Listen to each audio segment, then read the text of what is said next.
Over the last 3 years, I've made millions in sales from dropshipping products on Shopify. But what would happen if I had to start all over again with just $250 and try to build a profitable store from scratch in just a couple of days? Well, it's time to find out.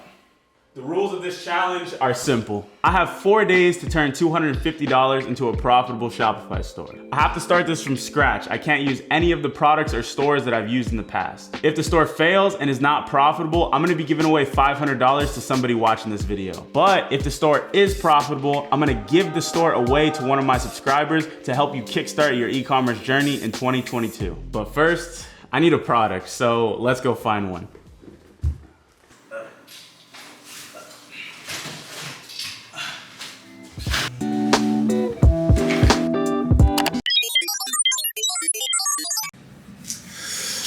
I think I found the perfect product. The product is this custom photo necklace, and honestly, I think this product is gonna go crazy. Here's why. We're in the holiday season right now, and most people are mainly shopping for gifts for their friends and family, and this product is a perfect gift. And the supplier looks to be really good. They have a lot of positive feedback. The product quality itself looks really nice. Lastly, the product has already been validated. You can see this store has launched the product with the most simple, basic advertisement and run up a ton of likes, comments, and shares, which usually translates to sales. And the most important thing that I look for with any product that I'm considering to sell is room for improvement. Now, this simple ad worked for them, but I know for a fact we can do something better. This ad copy is not the greatest. The photo is literally the default photo from AliExpress, and their website itself works, but it's not the best that I've ever seen. So we have a great product with a trustworthy supplier that's already been validated and has room for improvement.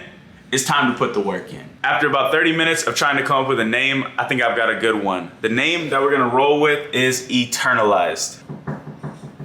Shout out to Uber Eats for getting me through this late night sesh. But I think this name perfectly represents the brand. You're taking a family member or a memory and eternalizing it. So the game plan is to build a store that's all around custom memorabilia-based products to eternalize your loved ones. Let's see what I come up with.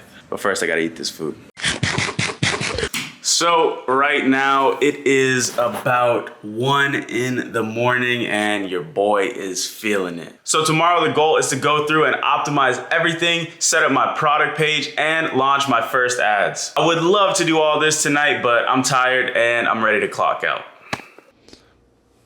It's time. I've spent all day working on this store, perfecting each and every little thing, and I finally feel like it's ready to go. So let's take a look. I finished up the homepage last night, so it didn't really need that much work. I pretty much spent the majority of my time today working on this product page and making sure the whole custom photo functionality thing was working. As you can see, I took the time to find the best quality images and even Photoshop our logo into some of them. This just increases the perceived value and makes your website look much more trustworthy. I kept the photos really simple, just mainly trying to show the level of detail that these necklaces actually have.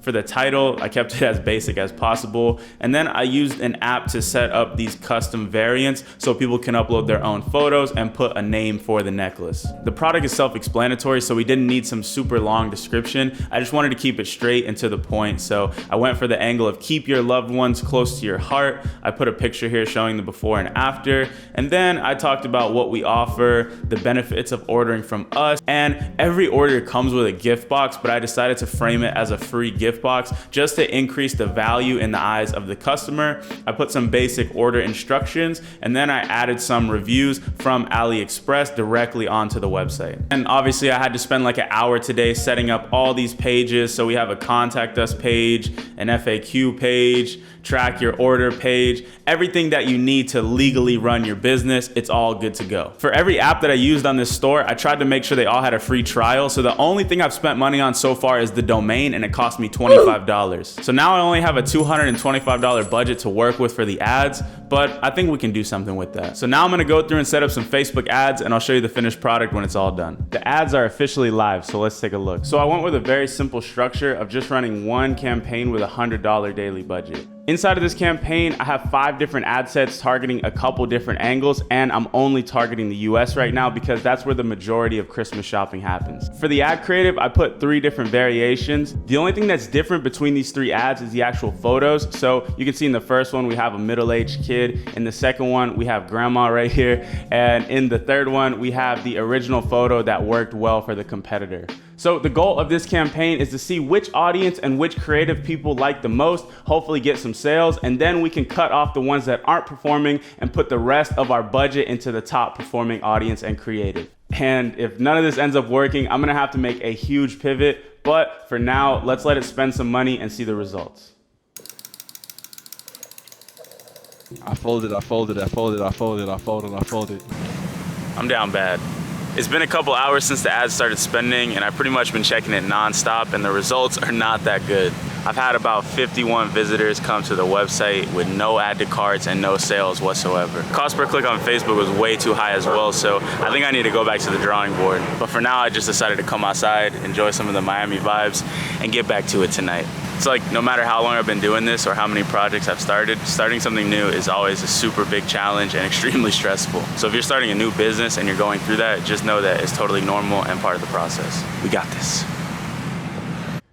It's another late night. Right now, it's about 1 a.m. on the second day. Let me show you where I'm at. Yesterday, in total, I spent $37 on Facebook ads. I decided to trim the budget down from $100 to $50 because none of these ad sets were really performing that well. As you can see, the CPMs are relatively high and the cost per link clicks were pretty insane. I killed the 2 worst performing ad sets and now have these 3 left. Honestly, I don't feel that optimistic about this campaign anymore because I realized I made a few crucial mistakes. The first mistake was only targeting the US. This made sense when I said it earlier, but every brand is spending as much money as they can on this market, so it's super expensive to advertise here. I think the second mistake I made is putting too many different ads inside of each ad set. This is something that I always do, but I'm not used to being on such a tight budget. So what's happening is that it's not able to really spend as much as I need on each of these to get a fair test. And the last mistake that I think I made is doing photo ads. Now, I noticed the top competitor was running a photo ad, so that's what made me want to use that. But pretty much the majority of all my success with Shopify has come from video ads. Thankfully, this product was uploaded to my software Viral Vault about a month ago, and there was a ready-to-go video ad already inside of there. So I set up this campaign to fix these problems. As you can see, I shifted from targeting the US to targeting the big 4 countries. I only put 1 ad in each ad set, and I changed it to this video ad right here. Tomorrow is pretty much the last day of the challenge, so I'm really hoping that this works. But for now, so I'm sitting here having my morning coffee and we just got the first sale. Let's go. I was really starting to get discouraged that nobody was gonna buy this at all. But that feeling of getting the first sale just gave me so much optimism. I'm gonna work on the ads a little bit more, hit the gym and see what we can do today. Right now it's about 10 p.m. and my luck has turned around. So far on the day, the store has generated $209 in sales. This only came from 3 orders. One of them was huge. They ordered 3 necklaces and the other 2 were just individual orders. Since it's the last night of this challenge, I'm gonna go ahead and kill the worst performing ad sets, let the best ones keep running, and tomorrow morning I'll update you with the final results of this challenge. So after a long night of partying, literally 0 hours of sleep, I'm here to share the final results of the challenge with you. I started this challenge with a budget of $250, and on the first day, I didn't spend any money and I didn't make any sales, so the profit for day 1 is $0. On day 2, I officially launched the website, so I bought the domain, which cost me $25, and I spent $37 in ads to generate 0 sales, leaving the profit for day number 2 at negative $62. On day 3, things started to turn around a little bit. I spent $155 in ads to generate $209 in sales, but after all the fulfillment cost of $52, I was left with a grand total of $2 in profit. And for today, which is the last day of the challenge, so far I spent $50 in ads to generate $80 in sales, but after the $24 fulfillment cost, I was left with a $6 profit, which leaves the grand total for this entire challenge at negative $54 in profit. So what's the lesson here? Even though I've been doing this for years and sold millions of dollars worth of products, it's still still takes time to build a profitable business. I am extremely confident that if I kept working on this store, I could really turn into a profitable long-term business. But it's almost impossible to do that overnight. I think there's way too many videos on YouTube that set an unrealistic expectation for what it really takes to build a proper business. So if you're working on building your own business right now, trust the process, have patience, and just know that your time will come. Don't worry about how successful everybody else is and how fast they're doing it, because a lot of times it's BS. And rules are rules. I lost the challenge, so I'm gonna give $500 on PayPal away to somebody who drops a comment down below. And the giveaway winner from my last video is gonna be Freddie Sanchez. Go ahead and shoot me a DM and I'll make sure to get you your 100 on PayPal. Man, what a crazy week this has been. I built an unprofitable business, I sent somebody 500, and I'm about to dish out another 100. Pray for me, y'all. Thanks for watching. Put a convertible on the block, look like Lamborghini. Put a convertible on the block, look like Lamborghini.